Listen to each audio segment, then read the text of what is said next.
Bem, gente, chegamos então, finalmente, antes que tarde seja nunca, no quarto giro teórico que eu queria trabalhar com vocês nesse mini curso sobre gênero, identidade e fronteiras, né? Bem, eu queria começar esse último giro lendo um fragmento de um texto de Heidegger, que é um texto que Heidegger escreveu refletindo sobre habitar, né? E pensar, habitar e construir, se chama o texto, né?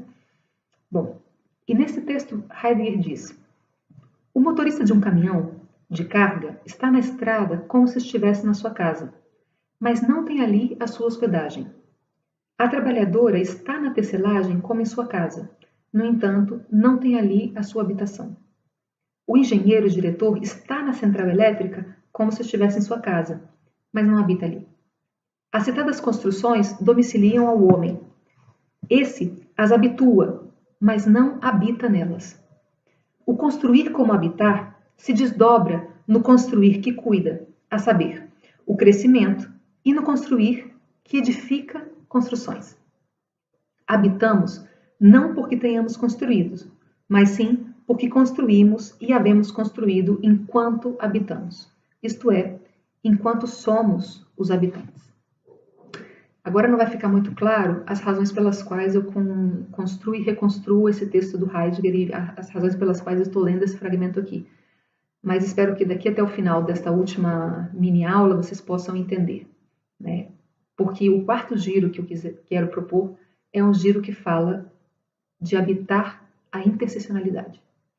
Bem, eu gostaria ou queria recuperar com vocês todos os dados etnográficos que permitiram que eu construísse esse quarto giro, mas isso seria impossível para o tamanho desse mini curso virtual, né? Então eu vou convidar vocês a ler, a que conheçam o manuscrito que eu mandei para o professor Lívio Sansoni, que é o texto que sintetiza todas as aulas desse mini curso. Nesse texto, além de trabalhar os 3 giros teóricos que eu trabalhei aqui nos vídeos, né, o giro proposto por Roberto Cardoso de Oliveira, por Alejandro Grimson e por Rita Segato, eu trabalho também os dados etnográficos das minhas etnografias sobre violência de gênero em território de fronteira e apresento dados quantitativos de um questionário que nós aplicamos com mulheres transfronteiriças e apresento também uma história de vida que condensa essas informações sobre violência de gênero, né? Como eu contei para vocês na aula de apresentação, eu fui viver na fronteira entre o Chile, Peru e a Bolívia durante um tempo e venho desde 2012 trabalhando com migrações em territórios de fronteira, né? Dos projetos que eu organizei e realizei lá nas fronteiras entre o Chile, o Peru e a Bolívia, os resultados em relação à violência de gênero são bastante aviltantes. No projeto que eu estou desenvolvendo atualmente, nas fronteiras entre o Brasil, Paraguai e Argentina, eu tenho notado as mesmas relações de violência de gênero, né? Os resultados desse segundo projeto ainda não estão disponíveis, ainda não estão cruzados, mas os resultados do primeiro projeto sim. Então eu vou contar pelo menos alguns dados para vocês entenderem de onde vem a minha reflexão sobre o lugar da violência de gênero em territórios fronteiriços, né? Então, no questionário que nós aplicamos às mulheres migrantes peruanas do território transfronteiriço entre Chile, Peru e Bolívia, nós tivemos uns resultados muito chamativos. Por exemplo, 22% das mulheres a quem aplicamos esse questionário declarou que sofreram agressões físicas ou violência por parte dos homens das suas famílias de origem no Peru. Por outro lado, 16% das mulheres nos contou ter sofrido ou estar sofrendo agressões físicas por parte das mulheres das suas famílias de origem no Peru. Desse total de casos de violência, né, 5% das mulheres que nós entrevistamos foram violadas por algum familiar, pai, irmão ou tio.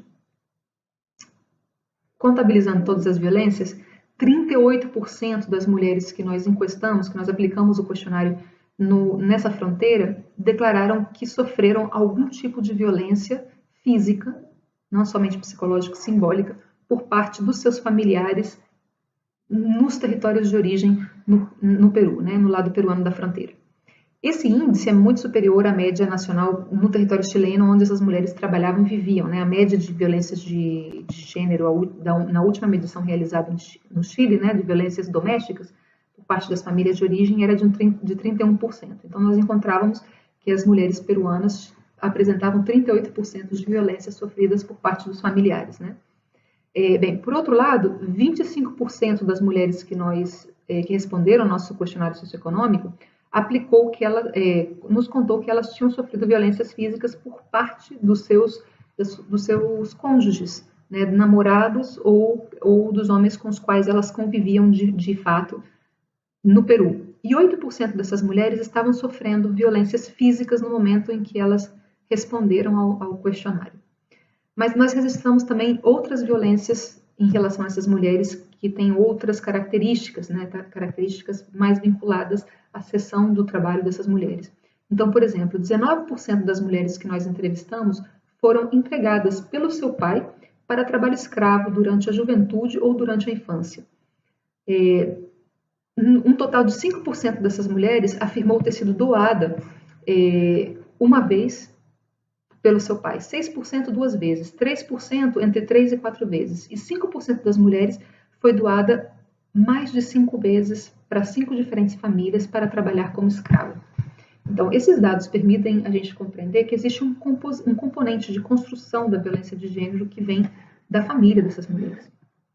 Ao mesmo tempo, etnografando a vida e a experiência dessas mulheres nos territórios da fronteira, nós observamos que elas estavam expostas a violências de outra natureza do lado chileno da fronteira. Então, elas estavam muito expostas à violência policial, os policiais as identificavam fenotipicamente, paravam essas mulheres na rua e, através dessas redadas, como se diz em espanhol, atuavam de maneira discrecional, quase sempre proferindo expressões xenófobas ou racistas vinculadas à descrição étnica dessas mulheres ou à cor da sua pele e vinculando esses aspectos a outros insultos denigrantes dessas mulheres. Também notamos que nos espaços de trabalho elas eram frequentemente maltratadas pelos empregadores de nacionalidade chilena, tanto homem como mulheres. Por exemplo, nós escutamos nos lugares de trabalho os homens falarem com essas mulheres, os empregadores, chamando-as de índias sujas ou índias porcas, não? Índias cotinas, ou dizer a essas mulheres que falassem bem o espanhol, porque elas, na verdade, o espanhol não era a primeira língua delas, né? Então, as tratavam como ignorantes por não ter o espanhol como primeira língua. Mas essas eram só algumas das violências que elas suportavam. Suportavam outras violências também. Trabalhavam uma média entre 12 e 14 horas diárias, muito acima da média do trabalho das mulheres nacionais chilenas nesse território. Estavam indocumentadas, portanto, não tinham nenhum direito do trabalho coberto nesse território. Também recebiam salários muito inferiores à média para essas mesmas ocupações, para essa mesma carga horária que recebiam as mulheres nacionais chilenas. E também, segundo os dados da nossa própria pesquisa, recebiam salários, inclusive, muito inferiores e com condições de trabalho muito mais precárias que as mulheres migrantes em outros territórios chilenos. Então, nós chegamos a constatação de que a vida dessas mulheres estava marcada por violências de diferentes naturezas dos dois lados do território. Tanto do território do lado chileno da fronteira, essas violências eram perpetradas por essas mulheres, sobre essas mulheres, no espaço público. Então, elas estavam sujeitas a violências por parte dos empregadores, por parte da polícia, por parte dos habitantes chilenos do território fronteiriço. E do outro lado da fronteira, no Peru, as mulheres estavam expostas à violência familiar.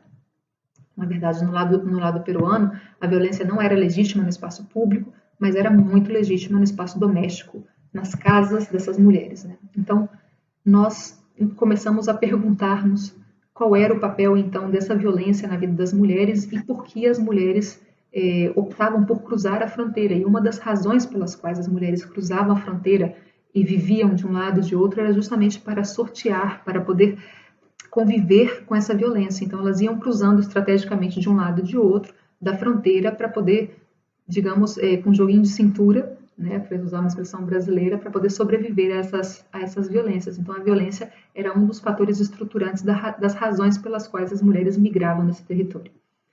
No texto que eu entreguei para o Lívio, que espero que vocês possam ler, eu conto a história de uma das mulheres peruanas com as quais eu convivi durante muito tempo em Arica, né, que a chamam no trabalho pelo pseudônimo de Rafaela. A Rafaela foi uma grande companheira porque ela me cuidou durante um tempo no qual eu estive doente, vivendo aí na fronteira, e também me ajudou em muitas das dificuldades pessoais que eu tive nesse território, né? Entre elas, eu estive indocumentada no território fronteiriço, foi difícil para mim colocar os meus papéis em dia e conseguir regulamentar-me como migrante nesse espaço. E a Rafaela me ajudou em todo esse processo, com todo o jeitinho, né, com todo o conhecimento que ela e outras mulheres peruanas tinham sobre esse processo documental. Mas me ajudou também quando eu fiquei doente, me cuidou quando eu fiquei doente, e eu terminei também cuidando da Rafaela quando a Rafaela ficou doente. Ela teve um acidente, foi operada e eu cuidei da Rafaela. Então, a minha relação com essas mulheres na fronteira, como eu também venho estado desenvolvendo em vários textos, em vários artigos que eu publiquei recentemente, é uma relação que extrapola, digamos, os princípios da objetividade e da subjetividade construídos pela ciência de corte positivista. Reposiciona esses limites e também reposiciona os limites entre particularismo e universalismo, né? Mas para explicar, então, como eu me posiciono nessa experiência etnográfica, na qual eu também sou uma mulher transfronteiriça, imigrante, que também está exposta a violências de gênero, violências institucionais de diferentes escalas nesse território, para situar isso, eu queria retomar os 3 giros que eu trabalhei aqui ao longo desse minicurso, né? Então, o primeiro giro foi o giro do Cardoso de Oliveira, do Roberto Cardoso de Oliveira, que é um giro que assume que as identidades são um processo relacional. Né? Então, as identidades são um conflito que vai hierarquizando e gerando assimetrias e desigualdades. Mas, ao mesmo tempo em que geram assimetrias e desigualdades, as identidades vão gerando também as autodefinições dos grupos, a possibilidade de pertencimento dos grupos. Né? Então, as identidades étnicas ou identidades em geral vão ser sempre um campo de tensões, um campo de fricções, como diz o Roberto, né? Que estão interpeladas pelo avanço das fronteiras internas dos Estados nacionais, nesses eixos de equilíbrio entre alteridades que essas fronteiras constroem. O segundo giro que nós trabalhamos ao longo desse minicurso é o giro do Alejandro Grimson. Né? O Grimson propõe fixar a perspectiva nos processos que acontecem nas fronteiras nacionais, mas vai buscar entender como se constrói a relação entre cultura e identidade, entre limites socioculturais e fronteiras nacionais nessas zonas onde a separação entre aqui e ali, entre uns e outros, se pretende como explícita e está intervinda pelos Estados nacionais. Né? Então, o Alejandro vai estabelecer, nesse segundo giro, que as identificações são menos híbridas que as práticas culturais. As práticas culturais são mais maleáveis que as identidades. E, portanto, as fricções identitárias nos espaços de fronteira constituem uma articulação particular de sentido, que é historicamente conformado, que está ancorado no espaço, né? E que vai dotando esse espaço de umas configurações culturais particulares. O terceiro giro que nós trabalhamos é o giro da Segato. Né? A Segato assume que as relações de gênero, né, a violência patriarcal que está vinculada às relações de gênero, são, mais do que um aspecto transversal, uma estrutura elementar das relações nas fronteiras. A Rita afirma que a tensão conflitiva que interpela essas 3 categorias, gênero, identidade e fronteira, advém da fricção, da existência dessas categorias como um conjunto de relações concretas, né, que, como dizia o Alejandro Grimson, estão contextualmente ancoradas, mas também tem a ver com a sua estruturação transcendente, que não está só ancorada numa configuração local e cultural. Né? Essa estruturação transcendente está vinculada às tramas simbólicas que excedem qualquer manifestação historicamente contingente. Essa estruturação está vinculada à universalização da violência masculina como forma patriarcal, né, como lugar, como dizia a Rita, como lugar do patriarca na estruturação das violências. Bem, então, essa tensão é uma tensão entre particularismos e universalismos. A forma como as tramas de afeto, como os investimentos libidinais ou libidinosos, né, vão ser sustentadas por essas hierarquias na fronteira, pelas identidades e pelos gêneros na fronteira, não são de observação instantânea, porque não são somente uma configuração local. E não podem ser, segundo Rita, não podem ser entendidas pelos etnógrafos se nós somente estamos dispostas a atender a essas realidades etnográficas a partir de uma perspectiva objetivadora dessas realidades. Bem, aqui vem a minha contribuição. O meu giro é um giro que atende precisamente esse ponto onde chega a Rita, né? Como podemos atender nós, etnógrafas e etnógrafos da fronteira, a essa impossibilidade de entender de forma objetiva ou através de uma perspectiva objetivadora o lugar dessas relações estruturantes da violência no espaço transfronteiriço, né? Bem, sem pretender que essa é a única saída possível, é a saída que eu apresento, mas não é a única possível, né? Não é a única solução para superar a relação entre particularismo e universalismo através da superação do objetivismo, né? O que eu proponho aqui é uma análise das identidades do gênero e da fronteira que está permanentemente e radicalmente contaminada por esses três elementos.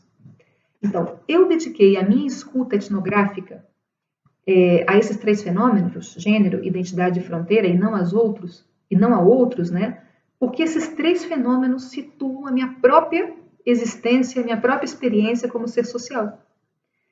Eu escrevo desde o lugar próprio de uma migrante transfronteiriça, que vive em territórios transfronteiriços latino-americanos, sul-americanos, mas também vivo desde o lugar próprio de uma mulher que experimentou violências de gênero, tanto pessoais como profissionais, de escalas variadas, nas fronteiras e fora delas.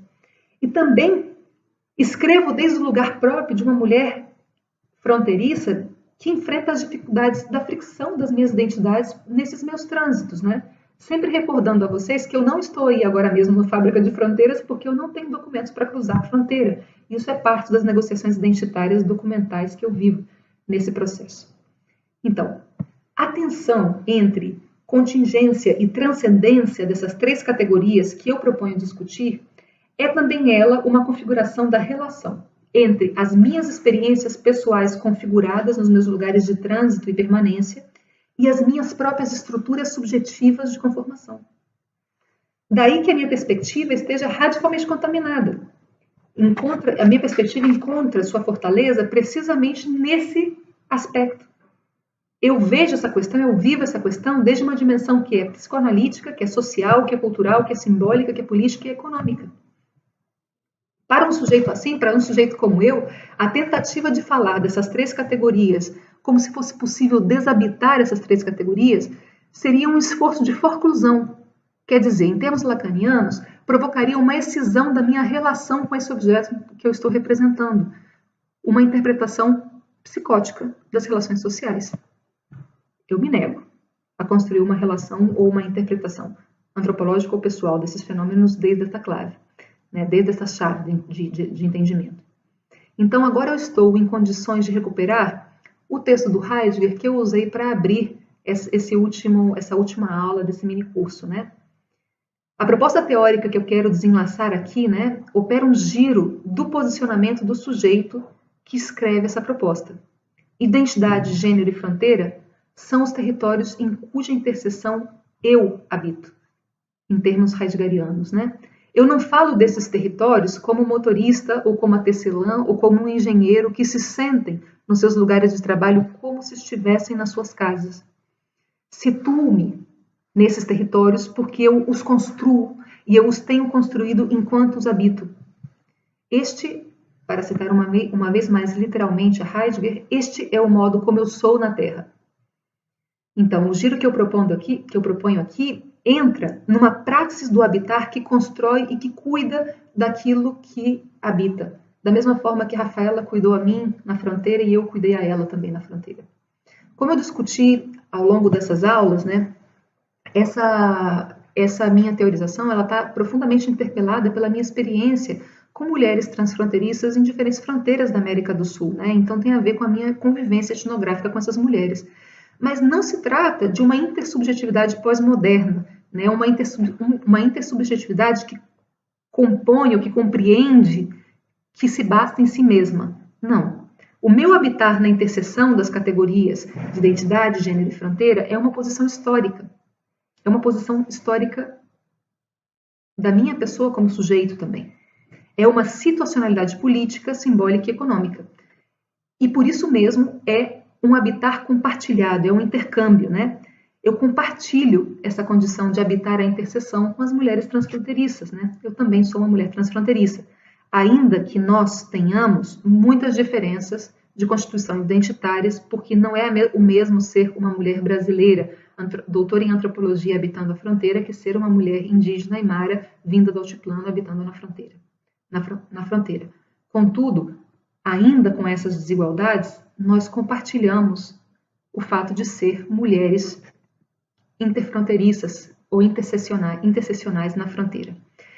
Então, eu não escrevo desde o lugar da ilha de Robinson Crusoe, desde a ilha cruzeiriana, né? Uma ilha na qual você observa aquilo que é diferente a você e dá um nome de dia de semana, sexta-feira, para aquele sujeito que você considera um outro em relação a você, né? Não, eu não escrevo desde a ilha cruzeiriana. Eu escrevo desde a interconexão de diferentes arquipélagos do habitar, entre as formas de ser no mundo destas mulheres e a minha forma de ser no mundo.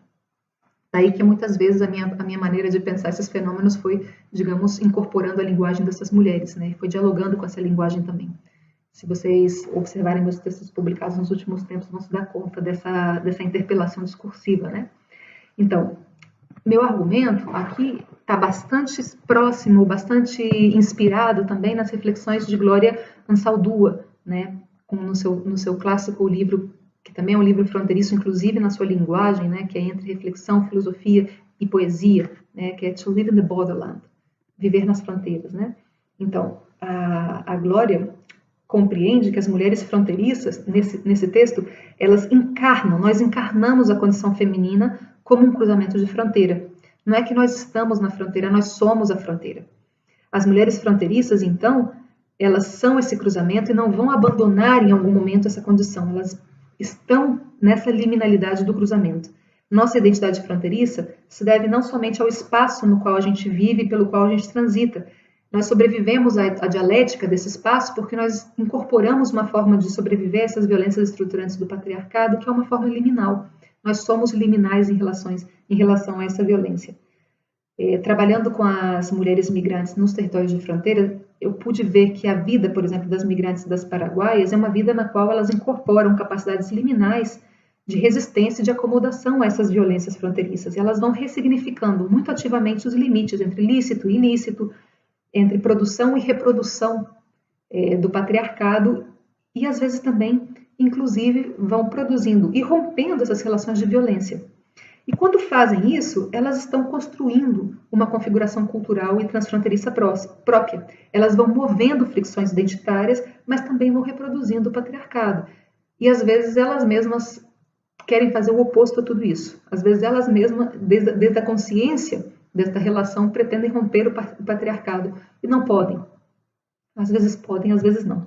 Bom, então isso implica que as mulheres constroem ao mesmo tempo capacidades transgressoras, capacidades que rompem com estruturações das configurações culturais desses espaços fronteiriços e, ao mesmo tempo, reproduzem. Não é uma dicotomia. Não existe uma separação entre produzir e reproduzir, entre romper e reproduzir, melhor dizendo, né? As mulheres rompem e reproduzem simultaneamente. Isso não é um polo antagônico, é uma dialética. As mulheres vivem essa dialética, né? Bem, então, o que eu estou dizendo aqui, o que eu estou querendo propor para vocês é que não se trata de que essas mulheres tenham a sua vida atravessada, nós tenhamos nossa vida atravessada pelas interseccionalidades da fronteira. Nós habitamos essas interseccionalidades, nós somos essas interseccionalidades, porque nós somos o cruzamento, nós somos a fronteira. Então, na minha teorização, a centralidade do gênero, né, o quarto giro que eu estou propondo aqui para vocês, emerge de uma proposta sobre a consciência do habitar. Essa interseção. Não é a mesma coisa tratar o gênero como transversalmente importante que habitar o gênero como fronteira. Não é o mesmo contemplar a interseccionalidade que habitar a interseccionalidade. O meu exercício, o meu quarto giro, se constrói a partir desses segundos posicionamentos, desde o ser que habita de forma coimbricada a centralidade do gênero. Esta proposta interpela os três debates que eu discuti ao longo desse minicurso, mas os confunde, os refunda em outro debate mais, né? Em uma teorização que busca situar especificamente a violência de gênero nos territórios fronteiriços, que estão marcados por fricções interétnicas, mas a partir de um lugar próprio da consciência. Esse lugar próprio, talvez nós o pudéssemos denominar, inspirando-nos em Du Bois, que é um sociólogo negro estadunidense, né? Nós poderíamos denominá-lo uma dupla consciência sobre o habitar. Então, a experiência fronteiriça dessas mulheres constitui para mim uma forma de habitar a interseccionalidade, mas uma forma que está dotada de uma consciência sobre essa própria interseccionalidade. Por agora, eu ainda não sei como denominar esse quarto giro. Proponho denominá-lo habitar a interseccionalidade, mas pode que eu mude de ideia e que refunde esse debate nos próximos meses, nos quais eu vou estar analisando essas propostas, escrevendo sobre elas, né? Bem, espero que essas reflexões possam ter inspirado as reflexões próprias de vocês, os próprios giros de vocês e vários outros giros mais. E me disponham a responder todas as dúvidas que vocês tenham e a dialogar também na medida em que vocês precisem e queiram sobre os processos de investigação e de pesquisa de vocês em territórios de fronteira. Agradeço uma vez mais não somente a todos os doutorantes da Fábrica de Fronteiras, mas também a todos os colegas que participaram. É um prazer para mim poder participar, nem que seja assim virtualmente, e mando um grande abraço a vocês, esperando que a gente tenha a oportunidade de se encontrar presencialmente e de talvez compartilhar essa forma de habitar as fronteiras. Um beijo grande, obrigado por tudo, graças por tudo. Tchau.